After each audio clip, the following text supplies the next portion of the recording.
बिस्मिल्लाहिर्रहमानिर्रहीम। Chapter number 6 में कल हम पढ़कर गए थे एक छोटा सा कॉन्सेप्ट। जो कॉन्सेप्ट क्या था? सुपरवेनिंग इम्पॉसिबिलिटी, ठीक है ना। सबसीक्वेंट इम्पॉसिबिलिटी और इलीगैलिटी, कि अगर कॉन्ट्रैक्ट करने के बाद वो कॉन्ट्रैक्ट सबसीक्वेंटली यानी बाद में इम्पॉसिबल टू परफॉर्म हो जाए या इलीगल टू परफॉर्म हो जाए तो कॉन्ट्रैक्ट का क्या स्टेटस होगा? वॉइड हो जाएगा। और हमने जहां चैप्टर 3 में आई थिंक सो जब हम इनको कैटेगराइज कर रहे थे तो इसका नाम हमने क्या रखा था? वॉइड कॉन्ट्रैक्ट, ठीक है ना। Void agreement versus void contract को भी हमने एक देखा हुआ है, ठीक है ना। नाउ ये कॉन्सेप्ट क्या था कि अगर कॉन्ट्रैक्ट होने के बाद सब्सिक्वेंटली कॉन्ट्रैक्ट को परफॉर्म करना इम्पॉसिबल हो जाए या इलीगल हो जाए तो कॉन्ट्रैक्ट बिकम वॉइड।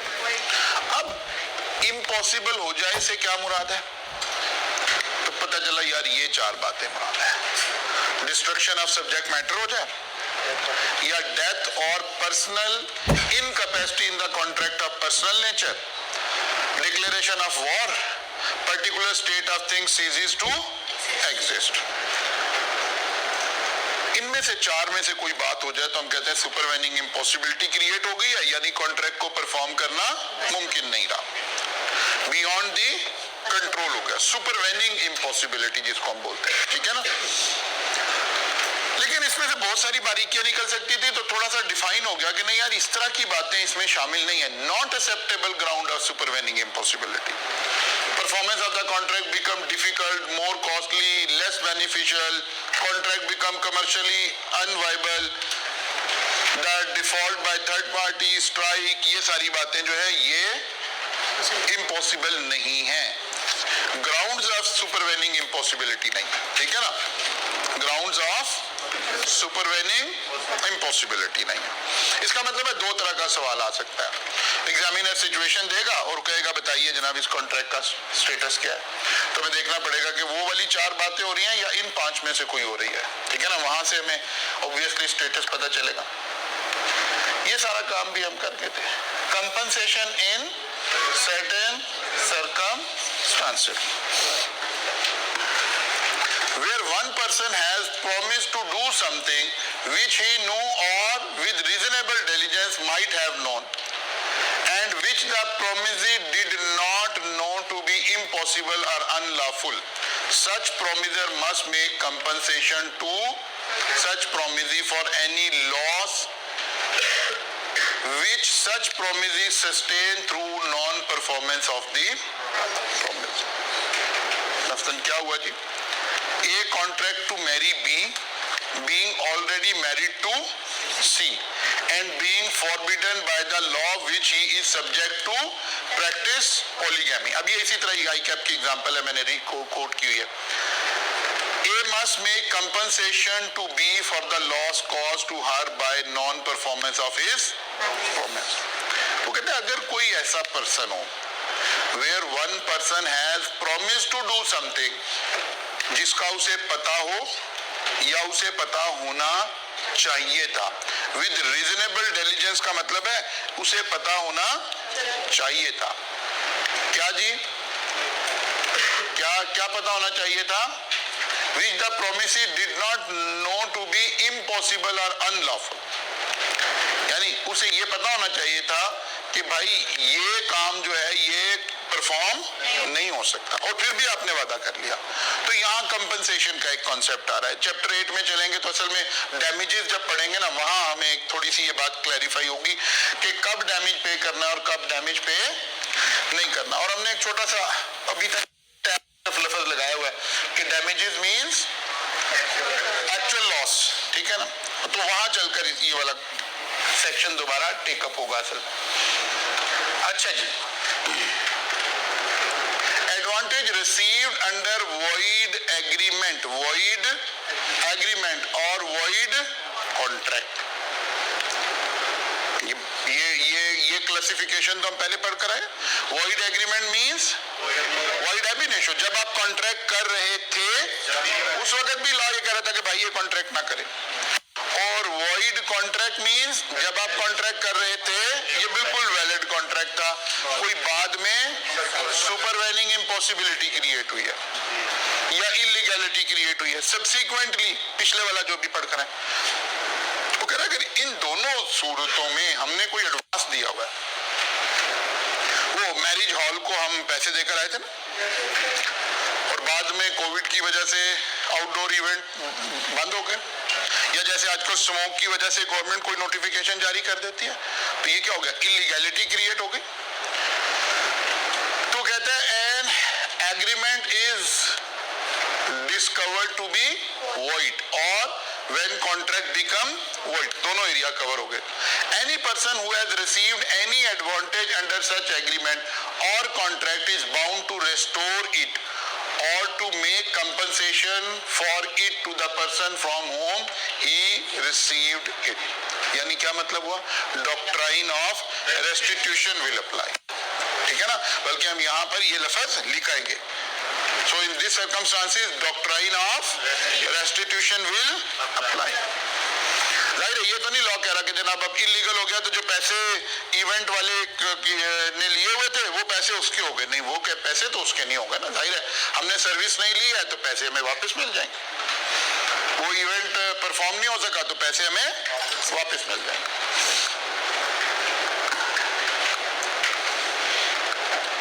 वही वाली पुरानी वाली बातें आगे लिखी हुई नजर आ रही। ठीक हो गया, यहाँ से आपका ये चैप्टर जो है वो अपने इख्तिताम को पहुंच गया। आपने अलबत्ता ये सारी एग्जांपल जाहिर है एक दफा गो थ्रू करते हुए आगे चलना है। अच्छा, ये वही चैप्टर है जहां आईकैप ने क्या किया, पार्ट 1 एंड पार्ट 2 कर दिया। हालांकि किसी चैप्टर में ये कॉन्सेप्ट नजर नहीं आता पूरी किताब में, लेकिन आईकैप ने इसको बस इसी तरह कर दिया। उससे आईकैप को क्या फायदा हुआ कि चैप्टर 1 बढ़ गया, वरना ये दोनों अभी 2-4 पेजेस और होते तो ये चैप्टर कंप्लीट हो जाना था, क्योंकि अगले चैप्टर में बिल्कुल छोटी सी कुछ बातें डिस्कस हो रही हैं। Performance of the contract he continued है ऑब्वियसली। परफॉर्मेंस में हमने ये बात समझ ली है अभी जो चैप्टर खत्म कर आए हैं कि कॉन्ट्रैक्ट क्या करता है, कॉन्ट्रैक्ट क्रिएट लीगल ऑब्लिगेशन, ठीक है ना। किसकी ऑब्लिगेशन, प्रोमिजर की ऑब्लिगेशन, प्रोमिजी की ऑब्लिगेशन। अगर प्रोमिजर अपनी ऑब्लिगेशन पूरी कर दे, प्रोमिजी अपनी ऑब्लिगेशन पूरी कर दे, तो कॉन्ट्रैक्ट डिस्चार्ज हो गया। कॉन्ट्रैक्ट एक्चुअल डिस्चार्ज भी हो सकता है और अटेम्प्टेड परफॉर्मेंस भी हो सकती है, यानी टेंडर भी हो सकता है, ठीक है ना। अब इस चैप्टर में थोड़ा सा 1-2 बातें और डिस्कस हो रही हैं। पर्सन हु कैन परफॉर्म, देखा ना जी, प्रोमिजर अपनी परफॉर्मेंस कर दे, प्रोमिजी अपनी परफॉर्मेंस कर दे, वो कहते हैं कौन परफॉर्म कर सकता है। अगर 2 लोगों के दरमियान में कॉन्ट्रैक्ट हुआ है तो कौन कौन लोग हैं जो इसको परफॉर्म कर सकते हैं।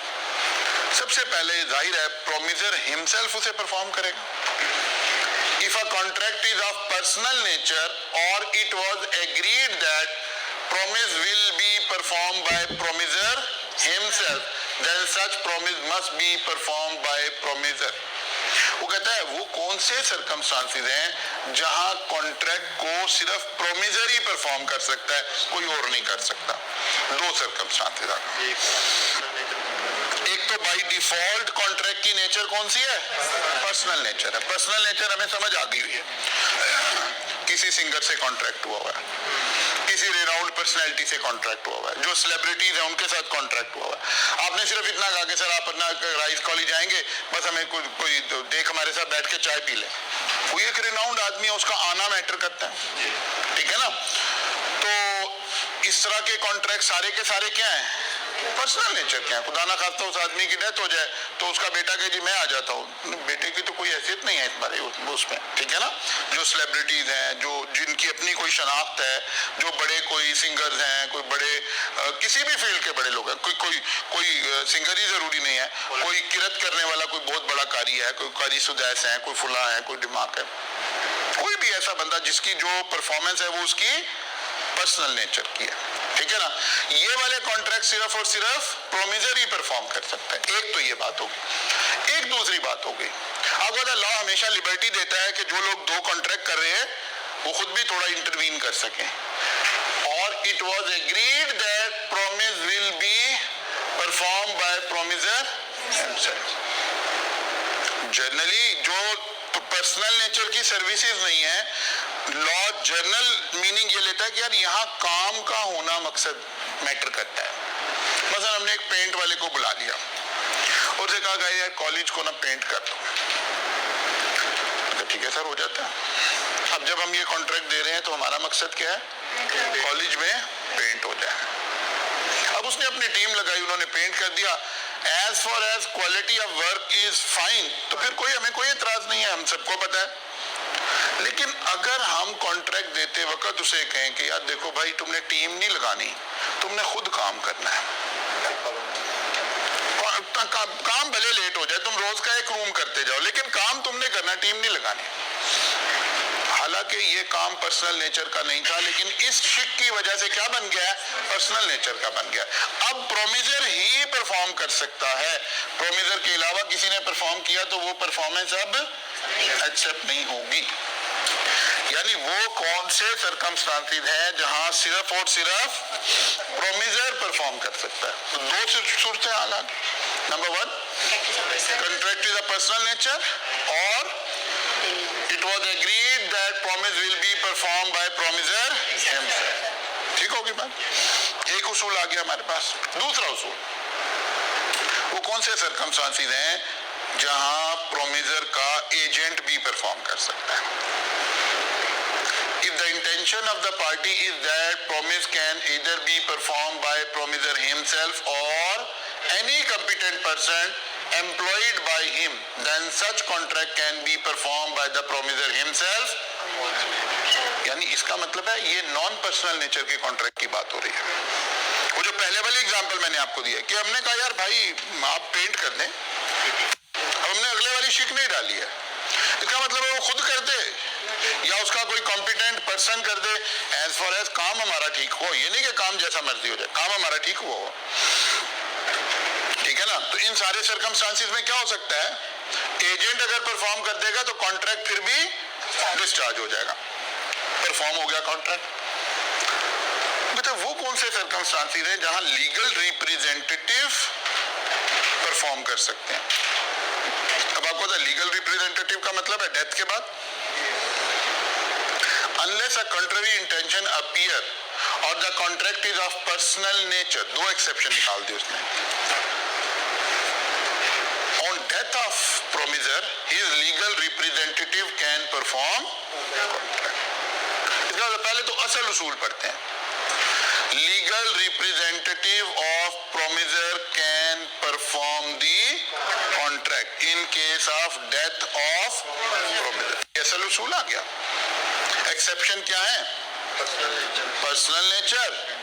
Number 2 intention appear from the contract. यानी वो जो हमने कहा था, will you purchase my house for ₹10 million, उन्होंने कहा जी ओके, 10 लाख रुपए का बयाना हो गया। बाद में एक पार्टी की डेथ हो गई तो कॉन्ट्रैक्ट पर्सनल नेचर का नहीं रहा, है ही नहीं। कॉन्ट्रैक्ट ट्रांसफर हो गया किस पर, लीगल रिप्रेजेंटेटिव के ऊपर। ठीक है ना। मेरे साथ तो जिंदगी में ये वाकया हुआ है कि मेरे वालिद साहब की जब डेथ हुई तो उनकी डेथ से कुछ अर्सा पहले एक प्लॉट उनका था, वो उन्होंने सेल किया हुआ था, और वो जो 6-8 महीने वीक का पीरियड चल रहा था, ये पीरियड चल रहा था, इसके दरमियान वालिद साहब की डेथ हो गई। अब कॉन्ट्रैक्ट कौन सी नेचर का है, पर्सनल नेचर का तो नहीं है, ठीक है ना। तो आदमी थोड़ा सा परेशान हुआ जब उसे डेथ का पता लगा, कुछ नहीं हुआ। अब एक प्रोसेस तो लगेगा, लीगल रिप्रेजेंटेटिव होने का जो एक प्रोसेस है वो हो जाएगा। हम अपनी जगह पे खड़े हैं, वालिद साहब ने जो किया हुआ एग्जैक्टली ठीक है, और आप उसको आगे लेके चलेंगे, कोई परेशान। एक तो ये हो गया, लॉ ये कह रहा है। लॉ एक दूसरी ऑप्शन दे रहा है, वही जो मैं अभी बार बार एक लफ्ज बोल रहा हूँ, लॉ लिबर्टी भी प्रोवाइड करता है किसके दरमियान में, प्रोमिजर एंड प्रोमिजी के दरमियान में। फर्ज करें वालिद साहब उस वक्त कॉन्ट्रैक्ट करते हुए ये कहते हैं कि यार देखो ये कॉन्ट्रैक्ट मेरी जिंदगी तक है, अगर मेरी डेथ हो गई तो लीगल रिप्रेजेंटेटिव जिम्मेदार नहीं है, तो फिर ये कॉन्ट्रैक्ट क्या हो जाता, पर्सनल नेचर बन जाता, था तो नहीं, बन जाता, फिर ये कॉन्ट्रैक्ट वॉइड हो जाता, और फिर हमारे ऊपर डॉक्ट्राइन ऑफ रेस्टिट्यूशन लगता कि वालिद साहब ने जो पैसे लिए हैं वो तो फिर भी हमें वापस करने पड़ने थे ना। बात समझ आ रही है ना, डॉक्ट्राइन ऑफ रेस्टिट्यूशन तो फिर भी लगना था। तो वो कौन से सर्कमस्टांसेस हैं जहां लीगल रिप्रेजेंटेटिव परफॉर्म कर सकते हैं? सारे कॉन्ट्रैक्ट हैं सिवाय दो बातों के, या पर्सनल नेचर या जहां इंटेंशन अपीयर हो कि कॉन्ट्रैक्ट सिर्फ उनकी जिंदगी तक है, डेथ की सूरत में लीगल रिप्रेजेंटेटिव को ट्रांसफर नहीं होगा। वो कौन से सर्कमस्टांसेस हैं जहां कोई थर्ड पार्टी, आपको पता है लफ्ज थर्ड पार्टी का मतलब था प्रोमिजर और प्रोमिजी के अलावा सारी दुनिया कौन है? थर्ड पार्टी, ठीक है ना, जो पार्टी टू द कॉन्ट्रैक्ट नहीं है असल में ये लोग, ठीक है, स्ट्रेंजर टू द कॉन्ट्रैक्ट का लफ्ज भी इस्तेमाल किया हमने। वो कहते हैं क्या थर्ड पार्टी परफॉर्म कर सकती है? वो कहता है with the consent of promisee a contract can be performed by a third party. When a promisee accepts performance of the promise from a third person, he cannot afterward enforce it again. आपको याद है एक example मैंने आपको पहले दी, कौन सी वाली? Auto वाली, बिल्कुल, कि एक शख्स रोड से जा रहा था और एक पैसेंजर और एक ऑटो का ऑनर वो आपस में बहस कर रहे हैं।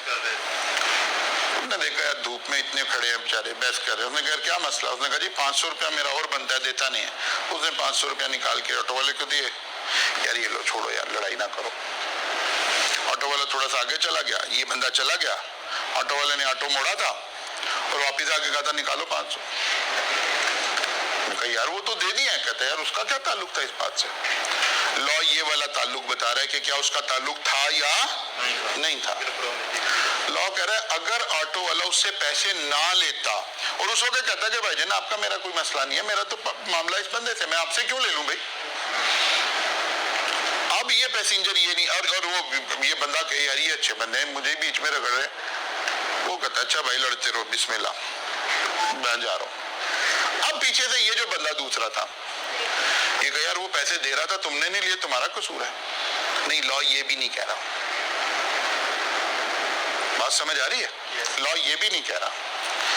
लॉ यहाँ प्रोमिजी को ऑप्शन दे रहा है कि अगर वो चाहे तो थर्ड पार्टी से एक्सेप्ट कर ले, अदरवाइज ना करे। अगर उसने एक्सेप्ट नहीं की है तो कॉन्ट्रैक्ट डिस्चार्ज नहीं हुआ, बड़ी अहम बात है। लेकिन अगर एक्सेप्ट कर ली है तो कॉन्ट्रैक्ट डिस्चार्ज हो गया। अब आप प्रोमिजर को नहीं कह सकते कि भाई आप पैसे दें। पढ़े इसको दोबारा। With the consent of promisee, a contract can be performed by a third party with the consent of promisee.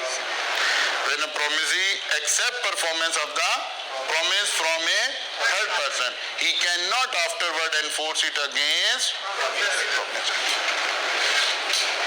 चार उसूल छोटे छोटे समझ आ गए। वो कौन से सर्कमस्टांसेस हैं जहां सिर्फ प्रोमिजर परफॉर्म करेगा? इंटेंशन। वो कौन से कॉन्ट्रैक्ट हैं जहां एजेंट भी परफॉर्म कर सकता है? ठीक है ना। वो कौन से कॉन्ट्रैक्ट हैं जहां लीगल रिप्रेजेंटेटिव परफॉर्म कर सकते हैं? वो कौन सी सिचुएशन है जहां थर्ड पार्टी भी परफॉर्म कर सकते हैं? तो ये चार बातें हमें अलग अलग लॉ ने एक्सप्लेन करती हैं। क्लियर हो गई बात? फिर एक पांचवी बात भी आ रही है, joint प्रोमिजर। Unless a contrary intention appear in case of several promiser, the following person must perform promise. अभी ये थोड़ा सा ही काम रह गया हमारा, 1-1.5 हफ्ते का, फिर हम इंशाल्लाह ताला इसके बाद पार्टनरशिप पढ़ना शुरू करेंगे, ठीक है ना। तो असल में ये पार्टनरशिप का एक कॉन्सेप्ट है। पार्टनरशिप का क्या कॉन्सेप्ट है? वो कहता है अगर ज्वाइंट प्रोमिजर है, 3-4 लोगों ने मिलकर कोई प्रॉमिस परफॉर्म करना है, अब इनमें से किसने करना है? All the promisor jointly in case of all the promisors are alike. कोई कॉन्ट्रैक्ट हुआ, 3 लोग उसके प्रोमिजर हैं, A + B + C। वो कहते किसने परफॉर्म करना है कॉन्ट्रैक्ट? कहते तीनों ने करना है। अगर तीनों अलाइव हैं तो तीनों ने परफॉर्म करना है। कहता अगर किसी एक की डेथ हो गई है तो कहता उसका लीगल रिप्रेजेंटेटिव आ जाएगा। मसलन A अलाइव है, इसकी डेथ हो गई है तो इसका लीगल रिप्रेजेंटेटिव आ जाएगा और C ऐसे ही रहेगा। जिसकी डेथ हो गई उसकी जगह उसका लीगल रिप्रेजेंटेटिव आ जाए। इसका मतलब है कॉन्ट्रैक्ट पर्सनल नेचर का नहीं है, तभी लीगल रिप्रेजेंटेटिव आ रहा है। और अगर सबकी डेथ हो गई है तो सबके लीगल रिप्रेजेंटेटिव आ जाएंगे। Legal representative of 1, legal representative of 2, legal representative of 3। Clear होगी ना बात? यही 3 पॉइंट लिखे। All the promisors jointly in case all the promisors are alive. Representative of the deceased promisor jointly with the surviving promisor in case of death of any of the joint. Representative of all of them jointly in case death of all joint promisor. ठीक होगी बात? 4 उसूल हमें, 5 उसूल हमें पता चल गया। सिर्फ प्रोमिजर कब परफॉर्म करेगा, एजेंट कब परफॉर्म कर सकता है, लीगल रिप्रेजेंटेटिव कब परफॉर्म कर सकते हैं, थर्ड पार्टी कब परफॉर्म कर सकती है, ज्वाइंट प्रोमिजर कब कर सकती है। ठीक होगी बात? अब लॉ तो हमें यही सिखाना चाह रहा है सेक्शन नंबर 40, 41, 42 में। कॉन्ट्रैक्ट एक्ट के सेक्शन है ये। सेक्शन नंबर हमें याद रखने की जरूरत बिल्कुल भी नहीं होती है। हमने इसलिए लिखे होते हैं कि बाद दफा हमें खुद इस बात को कहीं इंप्रूव करना पड़ गया तो यार किस सेक्शन में बात लिखी हुई है वहां जाके देखें, या कोई अच्छा बच्चा पढ़ने वाला निकला है 100 में से कोई एक, ठीक है ना, और वो कभी कॉन्ट्रैक्ट को एक्चुअल भी पढ़ना चाहे तो उसको देखना जाए कि यार ये बात कहाँ लिखी हुई है। तो यार कॉन्ट्रैक्ट एक्ट आप डाउनलोड कर सकते हैं और उसके सेक्शन 40, 41, 42 में ये बातें लिखी हुई हैं। आपके याद करने के लिए कहीं भी सेक्शन रेफर्ड नहीं। हमने इसका रिवर्सल, आपको पता है एग्जामिनर रिवर्स बात करता है, हु कैन डिमांड परफॉर्मेंस। 2 लोग थे ना, प्रोमिजर एंड प्रोमिजी। प्रोमिजर ने तो परफॉर्म करना था और अगर वो परफॉर्म नहीं कर रहा तो डिमांड कौन कर सकता है कि भाई आप अपना वादा पूरा करें, आप अपना कॉन्ट्रैक्ट पूरा करें। यानी ये दूसरी पार्टी के शू में जाके बात हो रही है, ठीक है ना। तो हु कैन डिमांड परफॉर्म, इसका मतलब है ये उसका मिरर व्यू है, ये उसका रिवर्सल बातें लिखी हुई है। उधर लिखा हुआ था प्रोमिजर हिमसेल्फ परफॉर्म करेगा, यहाँ लिखा हुआ है प्रोमिजी डिमांड करेगा। Under a contract only promisee can demand performance of the promise. क्या उसका एजेंट भी कर सकता है? If the intention of the party is that performance can be demanded from any person authorized by, then performance can be demanded by agent. क्या legal representative भी कर सकता है? Unless contrary intention appear from the contract or the contract is of personal nature, on death of promisee, his legal representative can demand performance. ठीक है ना? अगर promisee की डेथ हो गई है तो प्रोमिसी के लीगल रिप्रेजेंटेटिव डिमांड कर सकते हैं। एक था प्रोमिजर के लीगल रिप्रेजेंटेटिव परफॉर्म कर सकते हैं। जैसे मैंने अभी अपनी पर्सनल लाइफ की बात बताई कि मेरे वालिद साहब की डेथ हो गई तो हम तो प्रोमिजर वाली साइड पे बैठे हुए थे, ठीक है ना। लेकिन अगर खुदा ना खास्ता खरीदार की डेथ हो जाती तो फिर उसके लीगल रिप्रेजेंटेटिव हमें कह रहे होते कि जहां हमारे वालिद साहब ने पैसे दिए हुए आप हमें प्लॉट ट्रांसफर करें। ये वो वाली बात डिस्कस हो रही है, रिवर्सल डिस्कस हो रहा है, ठीक है ना। Legal representative unless a contrary intention appear from the contract or the contract is of personal nature, on death of promisee his legal representative can demand performance. क्या थर्ड पार्टी डिमांड कर सकता? Generally नहीं कर सकता। Third party तो party to the contract नहीं। Third party can also demand the performance of the contract in some exceptional cases, like beneficiary in case of trust or the person for whose benefit the provision is made in family arrangements. मेरा ख्याल है इसकी example मैंने आगे बनाई है कि नहीं बनाई है? अच्छा चलो मैं यहाँ बना देता हूँ। ओके, फैमिली अरेंजमेंट्स की कैसे एग्जाम्पल लेते हैं, ये पहले भी मैंने आपको एक दफा। फर्ज करें ये मिस्टर एस है और ये मिस्टर एफ है, यानी ये फादर है और ये सन है। सन जो है वो फादर से कहता है कि जनाब आप मुझे ये वाला घर जो है ना, ड्राइंग मेरी जैसी भी है उसी से गुजारा कर लेना आप फादर से रिक्वेस्ट करता है कि आप मुझे ये घर खरीद कर गिफ्ट कर दें। अब बाप बेटे का रिलेशन है, बिल्कुल ऐसा हो सकता है, कॉन्ट्रैक्ट विदाउट कंसिडरेशन भी हो सकता है। फादर कहते हैं कि अच्छा ठीक है यार, ये तो मैं तुम्हें कर देता हूँ, लेकिन तुम मेरे से एक वादा करो, तुम फला जो एक मिस्टर यू है ना, अंकल हैं तुम्हारे, वो मेरे बड़े अच्छे दोस्त रहे हैं सारी जिंदगी, और वो किसी फर्ज कर लें किसी डिसेबिलिटी का शिकार है, किसी भी वट एवर द रीजन, तुम हमेशा उनका ख्याल रखोगे और उन्हें मंथली जो है ना, अगर तुम 30,000 रुपीज इन्हें मंथली देते रहोगे सारी जिंदगी फॉर हिज मेंटेनेंस, तो फिर ये घर मैं तुम्हें लेकर दे देता हूँ। बेटे ने कहा जी बिल्कुल ठीक है, वो तो हम वैसे भी उनकी टेक केयर करते हैं और मैं आपसे वादा कर रहा हूँ, बिल्कुल ठीक है। लेकिन फादर ने इसको एज ए कॉन्ट्रैक्ट का पार्ट बना लिया कि मैं तुम्हें घर लेकर देता हूँ और तुम इनको 30,000 रुपीज जो है मेंटेनेंस का पे करते रहोगे। अभी एक फैमिली एग्रीमेंट हो गया, फैमिली अरेंजमेंट हो गया, जिसमें इस बंदे के लिए एक खास प्रोविजन डाली गई है। एग्रीमेंट किन दो के दरमियान होना है? ये तो स्ट्रेंजर टू द कॉन्ट्रैक्ट है, लेकिन ये जो स्ट्रेंजर टू द कॉन्ट्रैक्ट है, ये जो थर्ड पार्टी है, इसके बेनिफिट के लिए इस कॉन्ट्रैक्ट में एक जिक्र हो रहा है। अब बाद में फादर की डेथ हो गई, घर उन्होंने लेके दे दिया था, अब बच्चे ने 2, 4, 5 साल तो पैसे दिए रखे, तो उसने कहा यार अब हमने सारी जिंदगी देना है, बड़ी नेकी कमा ली। क्या ये बंदा परफॉर्मेंस क्लेम कर सकता है? तो ये इस वाली शिक के तहत आके कर सकता है। बात समझ आई? क्या ये परफॉर्मेंस डिमांड कर सकता है? हालांकि ये थर्ड पार्टी है, स्ट्रेंजर टू द कॉन्ट्रैक्ट है। A third party can also demand the performance of the contract in some exceptional cases. In some exceptional cases, like beneficiary in case of trust or person for whose benefit the provision is made in the family arrangement. मैंने ये वाले example आपको दिया, बात समझ आ रही है? इसका मतलब है थर्ड पार्टी के परफॉर्मेंस डिमांड करने का राइट बड़ा एक्सेप्शनल नेचर का है।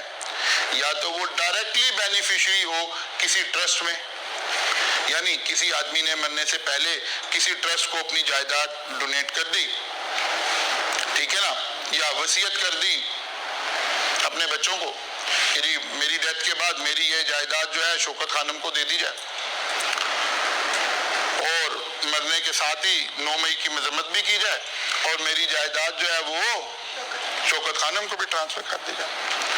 अब शौकत खानम तो अभी पार्टी टू द कॉन्ट्रैक्ट नहीं है, बंदे की डेथ हो जाती है, शौकत खानम बच्चे जनाजे से पहले 9 मई की मजम्मत करते हैं, फिर जनाजा पढ़ाते हैं और उसके बाद दफना देते हैं, और उसके बाद जो है वो शौकत खानम को पता चलता है। क्या Shaukat Khanum can claim performance? Yes. Why? Beneficiary in case of, ठीक है ना, ये वाली बात। These are some exceptional, very exceptional circumstances जहां पर एक थर्ड पार्टी जो है वो परफॉर्मेंस डिमांड कर रहा है, ठीक है ना, जहां एक third party can claim performance of the contract, हालांकि वो स्ट्रेंजर टू द कॉन्ट्रैक्ट है। अच्छा जी, ज्वाइंट प्रोमिसी, जैसे प्रोमिसर थे, अगर प्रोमिसी ज्वाइंट थे तो वही उसूल लगा, कौन क्लेम कर सकता है? अगर जिंदा है तो सारे मिलकर, all the promisee jointly in case all promisees are alive. तो अगर एक की डेथ हो गई है तो उसका लीगल रिप्रेजेंटेटिव बाकी जो जिंदा है वो, और अगर सारों की डेथ हो गई है तो सबके legal representative jointly. That is a reverse swing. Law ने ये बातें नहीं लिखी हुई, लॉ ने ये बातें लिखी हुई है, ये लॉ की नोटेशन से ये कॉन्सेप्ट निकाल रहे हैं हम, क्योंकि एग्जामिनर रिवर्स भी पूछ लेता है चीजों को, तो इसलिए ये बातें दोनों हमें समझ आ जाएं, who can perform and who can demand performance. जाहिर है एक दूसरे का मिरर व्यू है ये। फिर मैंने एग्जांपल्स आपको बहुत सारी कोट कर दिया, लेकिन यहाँ मैंने हर एक की अलग अलग छोटी छोटी एग्जांपल भी आपको बनाकर दे दी है ताकि आपको समझ में आ जाए।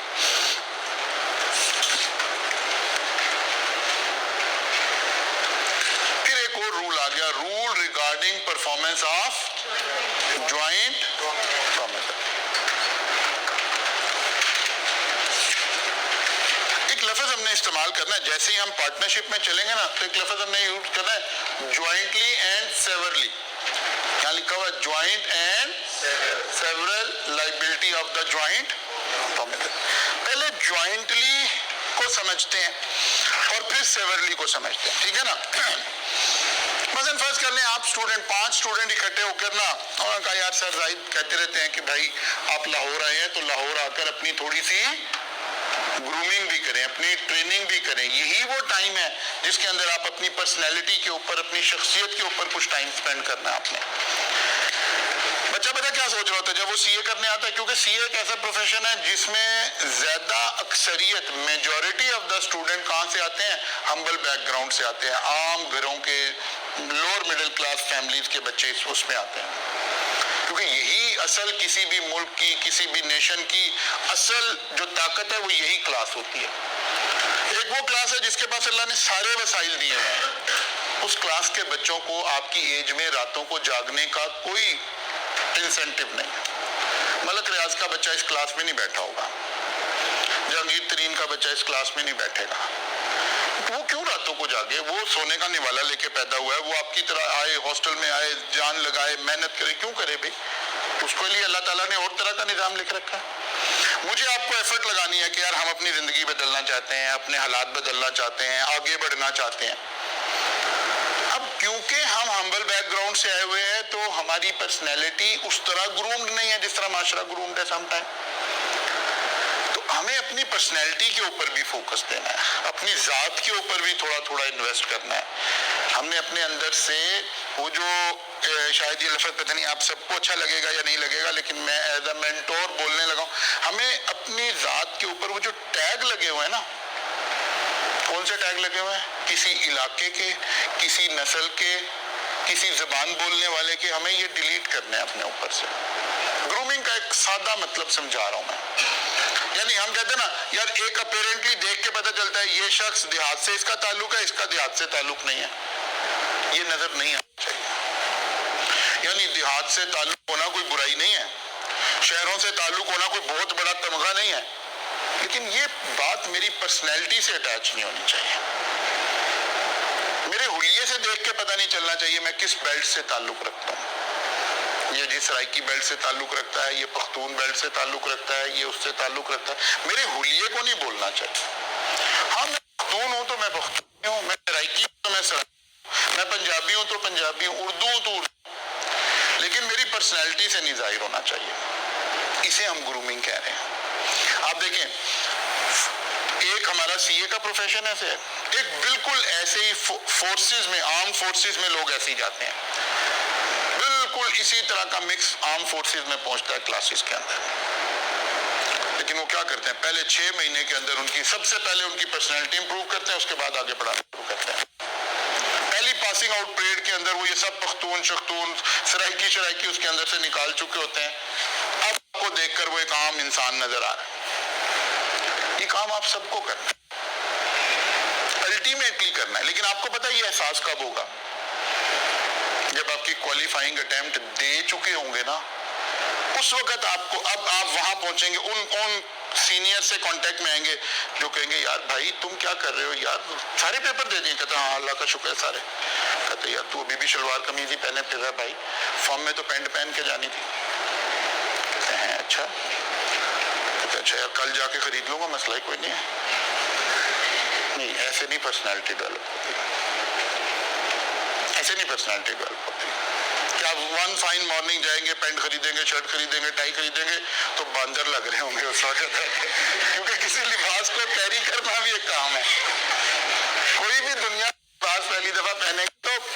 कैरी नहीं करना आएगा। तो ये सीखना पड़ेगा, साथ अपनी पर्सनैलिटी में बातें ऐड करनी है। हमें अच्छी जगह खाना खाना आना चाहिए, हमें अच्छी जगह उठना बैठना आना चाहिए, हमें अच्छे एनवायरनमेंट में आना चाहिए। ये सब आपकी पर्सनैलिटी का हिस्सा है जो आपने इंप्रूव करनी।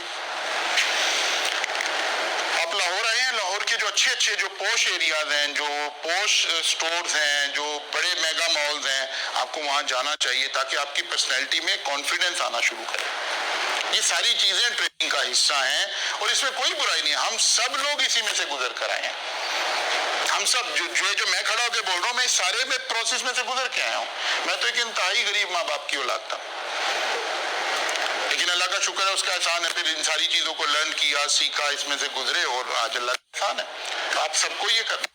अच्छा जी, तो इस तरह की बातें हम कर रहे थे इन बच्चों को। यार सर ने बताया कि भाई अच्छी जगह खाना पीना भी आना चाहिए। उन्होंने कहा चलो यार, आज 5 लोग पैसे पूसे इकट्ठे करके अब हम खाना खाने चले गए। अब वो एक रेस्टोरेंट में खाना खाने चले गए। ज्वाइंटली का क्या मतलब है? अमेरिकन सिस्टम, ठीक है ना, कि आपने ज्वाइंटली खाना खाया। मसलन आप आर्केडियन कैफे में चले गए, आपका कोई तकरीबन 2500 रुपया पर हेड खर्च हो गया। अब आप सबने 5 लोगों ने 2500 रुपया वहां कट्टे डाले और ये पैसे 7,500 रुपया जो है वो कितने बन गए? 12,500 रुपया जो है वो रेस्टोरेंट को पे कर दिया। वही बैठ के सारों ने पैसे इकट्ठे किए। This is called jointly. एक दोस्त को शरारत सूझी, जब खाना वाना खा लिया ना, तो वो एक्टिंग करते हुए कि फोन आ गया तो वो उधर चला गया। दूसरे को लगा कि उसे वॉशरूम जाने की जरूरत पड़ गई, वो वॉशरूम चला गया। एक और निकल गया, पीछे बचे 2 लोग, बल्कि एक और निकाल दे, एक ही बच गया। अब रेस्टोरेंट वाले भी अलर्ट हो गए कि यार ये क्या हो रहा है, तो टेबल खाली होती जा रही है, उनका भी रोज का काम है। उन्होंने आखिरी बंदे को पकड़ लिया, उन्होंने कहा भाई पैसे दो। उसने जेब से जल्दी से 2,500 रुपया निकाला, उसने कहा सर ये पैसे। रेस्टोरेंट वाला 2,500 लेगा? क्या कहेगा? 12,500 लोग। This is the concept of severally, कि जो पकड़ा जाएगा सारों के पैसे देगा, ठीक है ना। ज्वाइंटली एंड सेवरली का मतलब क्या है? सेवरली का मतलब है जो पकड़ा जाएगा बाकियों के भी पैसे देगा। तो जब आप ज्वाइंट प्रोमिजर होते हैं या पार्टनर्स होते हैं, आमतौर पर तो पार्टनरशिप में कॉन्सेप्ट जाके डिटेल में पढ़ेंगे। जो पार्टनर्स हैं, अगर 5 पार्टनर हैं और बाकी कहीं अंडरग्राउंड हो गए, एक पकड़ा गया, उसने 5 की पेमेंट करनी है। तो जो ज्वाइंट लाइबिलिटी होती है वो ज्वाइंटली एंड सेवरली होती है, यानी जो बच गए हैं उन्होंने बाकियों के भी पैसे देकर जाने हैं। हाँ, जाकर आप उनसे रिकवर कर ले, ये एक अलग स्टेटस है लॉ का। लेकिन जहां आप ज्वाइंटली बैठे हुए थे वहां वालों की लाइबिलिटी ज्वाइंटली भी है और सेवरली भी है।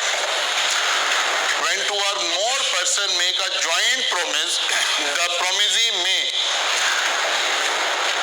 in the absence of express agreement to the contrary, compel any one or more of such joint promiser to perform the whole of the promise, jointly and severally. अब अगली बात लिखिए, right to claim contribution, यानी वो जो एक बंदा वहां पेमेंट करके आया है, क्या वो बाकी 4 से आके क्लेम कर सकता है? तो बिल्कुल कर सकता है, लेकिन उधर पैसे पूरे देकर आना पड़ेगा। Each of 2 or more joint promiser may compel every other joint promiser to contribute equally with himself to performance of the promise, unless contrary intention appear from the contract. जाहिर है वो वही जो लॉ लिबर्टी दे रहा है कि आप 2 लोगों को इख्तियार दे रहे हैं ना, आप थोड़ा सा अपना मुताबिक भी चल सकें। कल आएंगे तो इंशाअल्लाह ताला यहाँ से आगे चलेंगे।